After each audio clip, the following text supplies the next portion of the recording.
മരണസംഖ്യ ഉയരുകയാണ്. 133 പേർ മരിച്ചു എന്നാണ് ഇപ്പോൾ നമുക്ക് ലഭിക്കുന്ന വിവരം. കാരണം ഈ വിമാനത്തിൽ നിന്ന് അപകടത്തിൽപ്പെട്ടവരെ കൂടുതലായി എത്തിച്ചിട്ടുള്ള ആശുപത്രി അഹമ്മദാബാദിലെ സിവിൽ ആശുപത്രിയാണ്.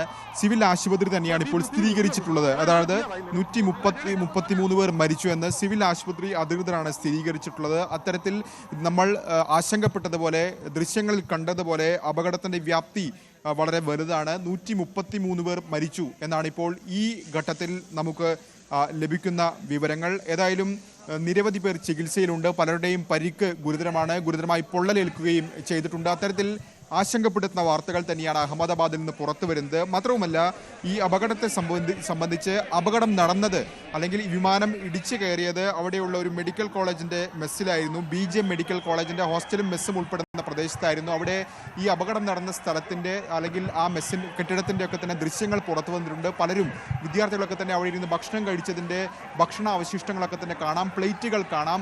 അപ്പോൾ അവിടെയും ആളുകളുണ്ട്. അവിടെയും അത്തരത്തിൽ ഒരുപക്ഷെ ആളുകൾക്ക് ജീവൻ നഷ്ടപ്പെട്ടിട്ടുണ്ടാകും, അല്ലെങ്കിൽ ഗുരുതരമായി പരിക്കേറ്റിട്ടുണ്ടാകാം. അത്തരത്തിൽ അപകടത്തിന്റെ വ്യാപ്തി വർദ്ധിക്കുന്ന വിവരങ്ങളാണ് ഈ ഘട്ടത്തിൽ പുറത്തു വരുന്നത്. ഏതായാലും സിവിൽ ആശുപത്രി അധികൃതർ ഇപ്പോൾ അറിയിച്ചിരിക്കുന്നത് 133 പേർ മരിച്ചു, 133 മരണം സ്ഥിരീകരിച്ചിരിക്കുകയാണ് ഇപ്പോൾ ഈ ഘട്ടത്തിൽ ആശുപത്രി അധികൃതർ. ഏതായാലും പരമാവധി പേരെ ആശുപത്രിയിൽ എത്തിക്കാൻ കഴിഞ്ഞിട്ടുണ്ട്. അവർക്ക് ഇനി ചികിത്സ ഉറപ്പാക്കുക എന്ന ദൗത്യമാണ് രക്ഷാപ്രവർത്തകർക്ക്, ഡോക്ടർമാർക്ക് മുന്നിലുള്ളത്. പക്ഷേ വലിയ തീഗോളമായി മാറിയത് നമ്മൾ കണ്ടതാണ്. അപ്പോൾ വലിയ തോതിൽ ആളുകൾക്ക് പൊള്ളലേൽക്കാൻ സാധ്യതയുണ്ട്. അതുകൊണ്ട് തന്നെ അവർക്ക് പരമാവധി എത്രയും വേഗം വിദഗ്ധ ചികിത്സ ഉറപ്പാക്കുകയാണ് ലക്ഷ്യം. അതിന് സർക്കാരിൻ്റെ ഏകോപനത്തോടുകൂടിയുള്ള ശ്രമങ്ങൾ നടന്നുകൊണ്ടിരിക്കുകയാണ്. മുഖ്യമന്ത്രി തന്നെ നേരിട്ട് ഇടപെട്ടുകൊണ്ടാണ് ഇത്തരത്തിൽ രക്ഷാദൗത്യത്തിനും ഒപ്പം തന്നെ അതിനുശേഷമുള്ള ചികിത്സയ്ക്കൊക്കെ തന്നെ നേതൃത്വം നൽകുകയും ചെയ്യുന്നത്. ഏതായാലും എയർ ഇന്ത്യ തന്നെ ഇക്കാര്യത്തിൽ ആരൊക്കെ വിമാനത്തിൽ ഉണ്ടായിരുന്നു എന്ന കാര്യം സ്ഥിരീകരിച്ചിട്ടുണ്ട്. അതിൽ 169 പേർ ഇന്ത്യക്കാരാണ്, 53 പേർ ബ്രിട്ടീഷ് പൗരന്മാർ, 7 പോർച്ചുഗീസുകാർ, ഒപ്പം തന്നെ ഒരാൾ കനേഡിയൻ പൗരൻ. ഇതാണ് എയർ ഇന്ത്യ അറിയിക്കുകയും ചെയ്തിട്ടുള്ളത്. നിലവിൽ ഏതായാലും ഈ അപകടത്തെക്കുറിച്ച് ഇപ്പോൾ ഒരു അന്വേഷണം ആരംഭിച്ചിട്ടുണ്ട്. അത് വ്യോമയാന മന്ത്രാലയം തന്നെ സ്ഥിരീകരിക്കുകയും ചെയ്തിട്ടുണ്ട്. Director general of aircraft accident investigation bureau AAIB അവരാണ് അന്വേഷണം നടത്തുന്നതെന്നാണ് വ്യോമയാന മന്ത്രാലയം അറിയിച്ചിട്ടുള്ളത്. ഏതായാലും പ്രാഥമികമായി ഇപ്പോഴുള്ള വിലയിരുത്തൽ വിമാനത്തിൻ്റെ ഇഞ്ചൻ തകരാറാകാം, അത്തരത്തിൽ നിയന്ത്രണം നഷ്ടപ്പെട്ടതാകാം എന്ന കാരണമാണ് ഇപ്പോൾ ഏതായാലും DGCA ഒക്കെ തന്നെ അറിയിച്ചിരിക്കുന്നത്. DGCAയുടെ പ്രതികരണവും ഔദ്യോഗികമായി തന്നെ വന്നിട്ടുണ്ട്. DGCA വ്യക്തമാക്കുന്ന പ്രധാനപ്പെട്ട കാര്യം 1:38 ഈ വിമാനം പറന്നു വരുന്നത്. 1 മിനിറ്റിനകം തന്നെ മെയ്ഡേ കോൾ, പ്രത്യേകിച്ച് അപായ സൂചന സംബന്ധിച്ച കോള് ലഭിച്ചു. അതിനുശേഷം ഈ വിമാനവുമായി ബന്ധപ്പെടാൻ കഴിഞ്ഞില്ല. പിന്നീട് വിമാനത്താവളത്തിൻ്റെ തൊട്ടടുത്ത് ഇത് അപകടത്തിൽപ്പെട്ടു എന്നാണ്. അക്കാര്യം ശരിവെക്കുന്ന തരത്തിൽ തന്നെയുള്ള ദൃശ്യങ്ങളൊക്കെ തന്നെയാണ് പുറത്തു വരുന്നത്. അതായത് ഈ വിമാനം ഒരു കെട്ടിടത്തിൽ ഇടിച്ചു നിൽക്കുന്നതായി നമുക്ക് കാണാം, ഇടിച്ചു കയറിയതായി നമുക്ക് കാണാം. അത് ഇത്തരത്തിൽ BGM മെഡിക്കൽ കോളേജിൻ്റെ ഹോസ്റ്റലും മെസ്സും ഉൾപ്പെടുന്ന പ്രദേശത്താണ്. അവിടെ വിദ്യാർത്ഥികൾ ഈ സമയം ഉണ്ടായിരുന്നു എന്ന് സ്ഥിരീകരിക്കുന്ന അല്ലെങ്കിൽ ഭക്ഷണാവശിഷ്ടങ്ങളും ഒപ്പം തന്നെ പ്ലേറ്റുകളും ഒക്കെ ഉള്ള ദൃശ്യങ്ങൾ കൂടി പുറത്തു വരുന്നുണ്ട്. അത്തരത്തിൽ അപകടത്തിൻ്റെ വ്യാപ്തി ഓരോ മിനിറ്റിലും വർദ്ധിച്ചുകൊണ്ടിരിക്കുകയാണ്. സജിത്ത്, അപകടത്തിന്റെ വ്യാപ്തി വലുതാകുന്നു എന്നതാണ് സാഹചര്യം.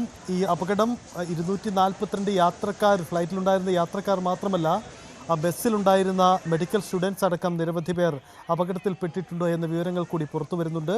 കെട്ടിടത്തിൻ്റെ മുകളിലേക്ക് വന്നിരിക്കുന്ന രീതിയിലാണ് ഫ്ലൈറ്റ് ഉള്ളത്. അതായത് അവിടെയുള്ള കെട്ടിടത്തിന് മുകളിലേക്ക് വന്ന് ഫ്ലൈറ്റ് തകർന്നു വീഴുകയാണ് ചെയ്തത്. അത് വലിയ സ്ഫോടനത്തിന് ഇടവച്ചു. ആ സ്ഫോടനം തന്നെ ആ പ്രദേശത്ത് ഉണ്ടായിരുന്നവരിൽ തന്നെ അത് ബാധിക്കുന്ന സാഹചര്യം വന്നു. അങ്ങനെ വലിയ നാശനഷ്ടമാണ്. 133 എന്ന ഒരു കണക്കാണ് നമുക്ക് മുന്നിൽ ഇപ്പോഴുള്ളത് മരണസംഖ്യ സംബന്ധിച്ച്. പക്ഷേ അതിലും വലുതാവാനാണ് സാധ്യത.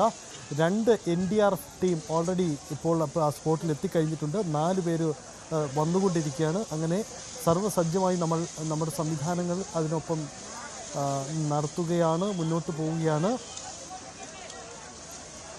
രാജ്യത്തെ ഞെട്ടിക്കുന്ന ഒരു വിമാന ദുരന്തമായി മാറിയെന്നതാണ് സാഹചര്യം. കാരണം അപകടം ടേക്ക് ഓഫിന് തൊട്ട് പിന്നാലെ ഈ അപകടമുണ്ടായത് എങ്ങനെയെന്ന ചോദ്യമാണ് ഉയരുന്നത്. അത് ഉണ്ടാക്കിയ നാശനഷ്ടം ഏറെ വലുതാണ്. ഉച്ചയ്ക്ക് 1:38 പറന്നുയർന്ന സർദാർ വല്ലഭായ് പട്ടേൽ, അഹമ്മദാബാദിലെ സർദാർ വല്ലഭായ് പട്ടേൽ വിമാനത്താവളത്തിൽ നിന്നും പറന്നുയർന്ന എയർ ഇന്ത്യയുടെ A1171 എന്ന വിമാനമാണ് ടേക്ക് ഓഫിന് ശേഷം 5 മിനിറ്റുകൾക്കുള്ളിൽ തകർന്നു വീഴുന്നത്. 672 അടി മുകളിൽ നിൽക്കെയാണ് വിമാനം പിന്നീട് താഴേക്ക് പതിച്ചു വീഴുന്നത്. വിമാനം റൺവേയിൽ നിന്ന് ഉയർന്ന് അതിൻ്റെ സ്വാഭാവിക ഉയരത്തിലേക്ക് പറന്നുയരുന്നതിനിടെയാണ്